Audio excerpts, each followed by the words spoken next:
মিথিলার রুমে যেতেই দেখি মিথিলা তার দুলাভাইয়ের সাথে অন্তরঙ্গ মুহূর্ত পার করছে। মিথিলা আমার চাচাতো বোন। মিথিলা প্রায় অর্ধউলঙ্গ আর দুলাভাই শুধু শর্ট প্যান্ট। তাদের প্রেমলীলা দেখে আমি থমকে যাই। এটা দেখার জন্য মোটেও প্রস্তুত ছিলাম না আমি। আমি মিথিলাকে ভালোবাসি, এটা মোটামুটি বাড়ির সবাই জানে। এই কারণে যে কত মার খেয়েছি তার কোনো হিসাব নাই। আমাকে বরাবর বলে দিয়েছে মিথিলাকে নিজের বোনের মতো দেখার জন্য। আমি মিথিলাকে এমন অবস্থায় দেখে নিজের চোখকে বিশ্বাস করতে পারছিলাম না। ছি ছি মিথিলা, এইসব কি দেখছি? আর দুলাভাই আপনি কি করে পারলেন এটা করতে? আমার আওয়াজ শুনে যেন ওদের মাথায় আকাশ ভেঙে পড়ছে। দুলাভাই বলল, অনিক প্লিজ কাউকে বইল না, কাউকে বললে আমাদের মান সম্মান থাকবে না। উনি সুমি আপুর স্বামী, দেখতে স্মার্ট আর অনেক বড় চাকরি করে। সুমি আপু হলো মিথিলার বড় বোন। আপু সকালে তার বাচ্চাকে ডাক্তার দেখাতে গেছে, সাথে চাচিও গেছে। চাচা নাই, মারা গেছে 3 বছর হয়। আব্বুও 2 পরিবারের প্রধান। আব্বু ও চাচা মিলে এইরকম 2টা 2তলা বাড়ি করে। সুমি আপুর বিয়ে হয়েছে 2 বছর, একটা 6 মাসের মেয়ে বাচ্চাও আছে। আপুকে আব্বুই বিয়ে দেয়। বিয়েটা পারিবারিকভাবেই হয়।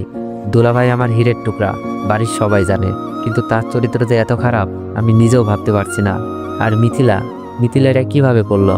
মিথিলার মতো ভদ্র মেয়ে 3 গ্রাম খুঁজেও পাওয়া যাবে না। মিথিলার সৌন্দর্য পরিবারের লোকজন ছাড়া বাইরের কেউ দেখে নাই। হাত মোজা, পাও মোজা, বোরকা পরে পর্দার সাথে সবসময় চলাচল করে।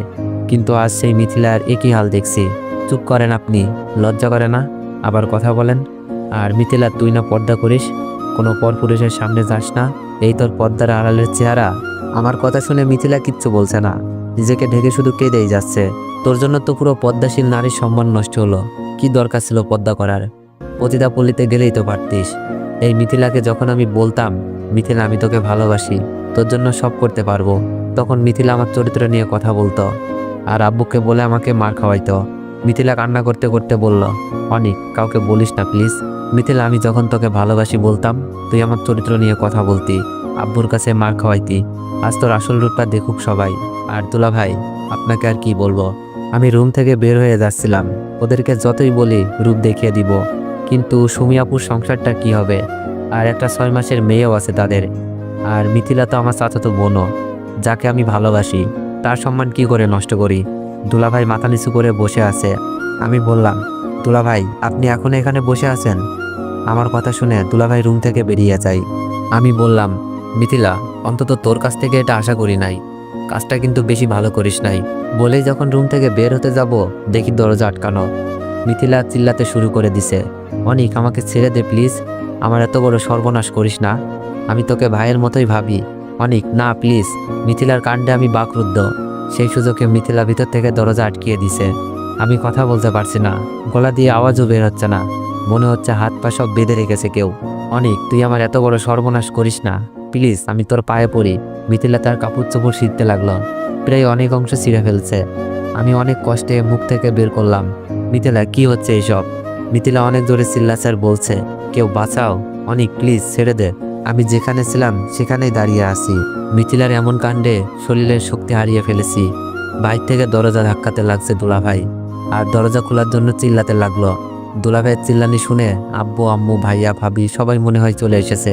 জোরে দরজা ধাক্কাতে ধাক্কাতে দরজা ভেঙে ফেলে সবাই। দরজা খুলতেই মিথিলা আব্বুর পেছনে গিয়ে লুকাই। মিথিলার কাপড় চোপড় ছেঁড়া দেখে আন্দাজ করে ফেলে মিথিলার সাথে খারাপ কিছু হতে যাচ্ছিল। মিথিলা নাকা কান্না করছে। মিথিলাকে ভাবি আগলে নাই, আর সবাই আমার দিকে অগ্নিচক্ষু দেখাতে লাগলো। আব্বু আমার সামনে এসেই ঠাস ঠাস করে কয়েকটা চর বসিয়ে দেয়। ভাইয়া এসেও অনেকটা চর মেরেছে। আমি কিছু বলতে যাব, সেই সুযোগ নাই, সবকিছু এত দ্রুত হচ্ছিল। মিথিলা, অনেকটা তোমাকে কলেজে যাওয়ার জন্য ডাকতে এসেছিল, তোমাকে এত খারাপ অবস্থা দেখা যাচ্ছে কেন? অনেক কি তোমার সাথে কিছু করেছে? ভাবি হয়তো বিশ্বাস করতে পারছে না আমার মতো ছেলে এমন একটা কাজ করবে। মিথিলা ভাবিকে জড়িয়ে ধরে নেকা কান্না করছে আর বলছে, ভাবি আমি শুয়েছিলাম, অনেক এসে আমাকে একা পেয়ে আগের মতো ভালোবাসার প্রস্তাব দেয়। আমি বড় আব্বুকে জানাবো বলাতেই অনেক আমাকে বলে আমি নাকি অনেক মার খাওয়াইছি, তাই আজ তোমার ইজ্জত কেড়ে নিব। তারপর অনেক আমার সর্বনাশ করতে থাকে। আপনারা না আসলে আজ অনেক আমাকে কি যে করতো। মিথিলার কথা অবিশ্বাস করার কোনো কারণই নাই। আগেই বলেছি 3 গ্রাম খুঁজেও এমন মেয়ে পাওয়া যাবে না। আব্বু মিথিলার কথা শুনে যেন আরও রেগে গেলেন। তুই আমার ছেলে ভাবতেই লজ্জা লাগছে, যে নিজের চাচাতো বোনের সাথে এমন করতে পারে, সে অন্য মেয়েদের কি না করবে। তোর এই বাড়িতে কোনো জায়গা নেই, বের হয়ে যায় বাড়ি থেকে। আব্বুর কথা শুনে চোখ বেয়ে পানি পড়ছে। মাথা নিচু করে কান্না করতে করতে বললাম, আব্বু আমি কিছু করি নাই, ওই তুই আমাকে আব্বু বলবি না, আজ থেকে আমার একটা ছেলে, তুই মরে গেছিস। আব্বুর মুখে এই কথা শোনার থেকে মরে যেতে পারলেও অনেক বেশি খুশি হতাম। আম্মুকে বললাম, আম্মু আমি কিছু করি নাই। মিথিলা কথা আটকে দিয়েই আম্মু বলল, জানি না কোন পাপে তোকে পেটে ধরেছিলাম। আম্মুর মুখে কথা শুনে মনে হচ্ছে কলেজা ছিঁড়ে যাচ্ছে।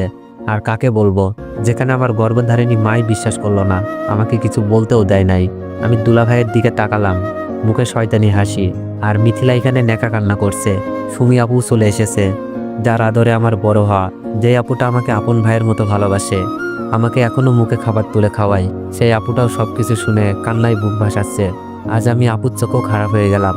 মিথিলার রুম থেকে বের হয়ে আমার রুমে গিয়ে কাপড় চোপড় গোছাচ্ছি, কারণ এই বাড়িতে আমার জায়গা নেই। আর আমি কোন মুখে থাকবো এখানে, যেখানে সবাই আমাকে দর্শক বলে জানে। কাপড় গোছানো শেষ, রুম থেকে বের হব, এমন সময় ভাবি আমার রুমে আসলো। ভাবিকে দেখে আমি মাথা নিচু করে দাঁড়িয়েছিলাম, কারণ ভাবি আমার মায়ের মতো আদর করে। আমার টাকা পয়সার অভাব ভাবিই পূরণ করে। ভাবি সুমি আপুর মতোই আমার একটা বড় আপু। ভাবি বলল, এটা তুমি কি করলে অনিক? আমরা তো মিথিলার সাথে তোমার বিয়ে দিতে রাজি ছিলাম। আব্বুকে না হয় আমরা বুঝিয়ে নিতাম, তার জন্য জোর করে। আমি কান্না করতে করতে বললাম, ভাবি আমাকে মাফ করে দিও, আমি পারি নাই সবার সামনে সত্যটা বলতে। ভাবি বলল, কি সত্য বলতে পারো নাই? আমি বললাম, ভাবি কথা দেন, কথাগুলো কাউকে বলবেন না। ভাবি বলল, বলো, বলবো না কাউকে। আমি কান্না সুরে বললাম, ভাবি আমি মিথিলার সাথে এমন কিছুই করি নাই। ভাবি বলল, তাহলে মিথিলার কাপড় চোপড় ছেঁড়া কেন? ভাবি আমি মিথিলাকে ডাকতে গিয়ে দুলাভাই আর মিথিলার পাপ কাজে লিপ্ত থাকতে দেখি। আমি তাদের অপমান করি, ভয় দেখাই, বাড়ির সবাইকে বলে দিব। কিন্তু পরে আপুর সংসার আর মিথিলার সম্মানের কথা ভেবে থমকে যাই। আমি রুম থেকে বের হতে যাচ্ছিলাম, দুলাভাই বাইর থেকে দরজা লক করে দেয়। মিথিলা জোরে জোরে কাঁদতে থাকে আর কাপড়গুলো ছিঁড়তে থাকে। তারপর ভিতর থেকে লক করে দেয় মিথিলা। বাইর থেকে দুলাভাই দরজা ধাক্কাছে আর চিল্লানি শুনে তোমরা এসে আমাকে এই পরিস্থিতিতে দেখলা। আমি কাকে বলবো এই কথা, কে বিশ্বাস করবে বলো? এই বলে কেঁদে কেঁদে রুম থেকে বের হতে যাচ্ছি। ভাবির চোখেও পানি, ভাবি বিশ্বাস করলেও নিরুপায়। ভাবি বলল, কি বলছো অনিক? তাদের পাপের বোঝা তোমার উপর চাপিয়ে দিয়েছে? আমি বললাম, ভাবি তুমি কাউকে বলো না প্লিজ, মিথিলার সম্মান আর আপুর সংসার নষ্ট হয়ে যেতে পারে। ভাবি বলল, জানি না অনিক, কে মিথ্যা বলছে আর কে সত্য বলছে। মিথিলা আর সুমিত জামাইয়ের তো এমন কোনো বাজে লক্ষণ দেখিনি। ভাবি তুমি আমাকে বিশ্বাস করছো না? তাহলে এটা দেখো, আমি সুযোগে সবকিছু ভিডিও করে রেখেছিলাম, ভেবেছিলাম কাউকে দেখাবো না, কিন্তু পরিবারের সবচেয়ে প্রিয় মানুষটার চোখে নিজেকে খারাপ বানাতে পারি নাই। ভাবি মোবাইল নিয়ে যেতে চাই, অনিক এই ভিডিও এখনই আব্বুকে দেখাবো। ভাবি প্লিজ কথা দিয়েছো কাউকে বলবা না। সবার চোখে খারাপ হলেও তোমার চোখে যেন ভালো হয়ে থাকতে পারি, তাই তোমাকে সব বললাম। কথা শেষ করতেই ভাইয়া ভাবিকে বলছে, এই ধর্ষকের সাথে কিসের এত কথা? ভাবির চোখ দিয়ে অনবরত পানি পড়ছে। ভাবি আমার হাতে অনেকগুলো টাকা দিয়ে বলে, টাকার দরকার পড়লে যেন আমাকে জানাই। ভাবির চোখ মুছে আমার রুম থেকে বের হয়, কিন্তু আমার চোখের পানি জোড়ায় না। রুমটার প্রতি মায়া লাগছিল। আব্বুর পায়ে একবার সালাম করতে মন চাচ্ছিল, কিন্তু সেই সাহস আজ আমার নেই। সবাই আমার চলে যাওয়া দেখছে, ভাবি সবার চোখের আড়ালে বারবার চোখ মুছছে। 12টার বাসে রওনা দিলাম ঢাকার উদ্দেশ্যে।